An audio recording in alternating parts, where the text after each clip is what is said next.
Times have changed so much recently that Museum of the Year had to change too. Normally there's only one winner for Museum of the Year, but this time there are 5. The pandemic's caused a bit of creativity around how it's going to be awarded this year. To celebrate these 5 as particularly remarkable this year, but also to celebrate all museums across the country and just to remind ourselves how fantastic they are. They allow people to explore their humanity through culture. Too many people have put too much hope and work and love into the competition. We're going ahead. Museum of the Year 2020. There are 5 winners. The Aberdeen Art Gallery, Gairloch Museum, Science Museum, South London Gallery, Town at Eastbourne. In 2015, we started a redevelopment programme and we're standing now on the new floor, which has made an enormous difference to this venue. It's a community art gallery of a world-class standard, and I think many people are either one or the other. We're both. They've really thought about how to welcome different visitors with different needs. I'm absolutely thrilled that we're one of this year's winners. So this new art gallery has been built on community aspirations. It's been bursting out of its old building for a long time, and now they have done a wonderful job of transformation. And with new opportunities that gives us, I think it's an amazing building that has a fantastic future ahead of it. We've been going for over 40 years, and last year we moved from our original building to a new building. This place was an old Cold War bunker built around 1950.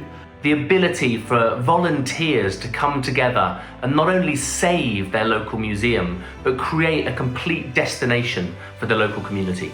What we do have is a great skills resource among our volunteers who are willing to research and interpret and put exhibitions together on aspects of local interest. What the award means to Gairloch Museum is recognition of our achievements. Anyone who can take a museum from a sheep pen to a nuclear bunker deserves a lot of credit.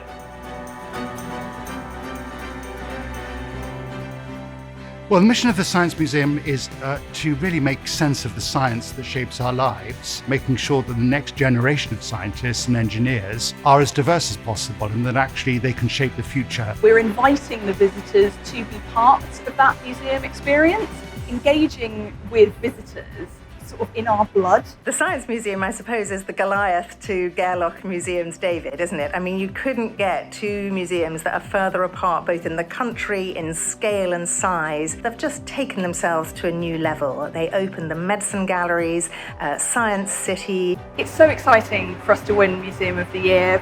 And it's interesting to me, particularly as well, that they brought back some art into their storytelling.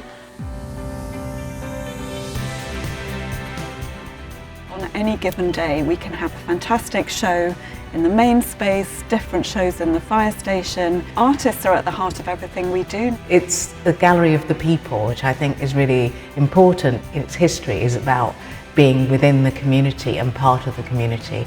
From Move to the Fire Station has been the moment for an outburst of creative thinking and about ways in which contemporary art and people can engage together. Winning Museum of the Year is really fantastic for the South London Gallery. It's such a great endorsement of everything that we're doing here. You know, it attracts people from across London and across the country. And also it's really made a powerful impact in terms of how it's transformed itself in the past 10 years. It's a privilege to be able to walk in for free into a space like this, see world-class international, national artists. We have an amazing collection of around 5,000 works, and we also show changing exhibitions of contemporary and historic exhibitions as well. If it moves with people, if it moves with what communities are doing, that means that it's relevant, it's resonant, it's important. It's so fantastic that Towner has won Museum of the Year. You know, it's amazing to be recognised. And imagining ourselves as a community resource, as a hub. Town at Eastbourne has risen phoenix-like to transform its relationship to its audiences through the value of intergenerational conversations and ambitious programming. For me, museums are like a map of humanity. I love them. They are the thing that we can turn to at times of trouble, but they're also the thing that we can turn to at times of joy. Congratulations to all the winners. All of you inspire the nation.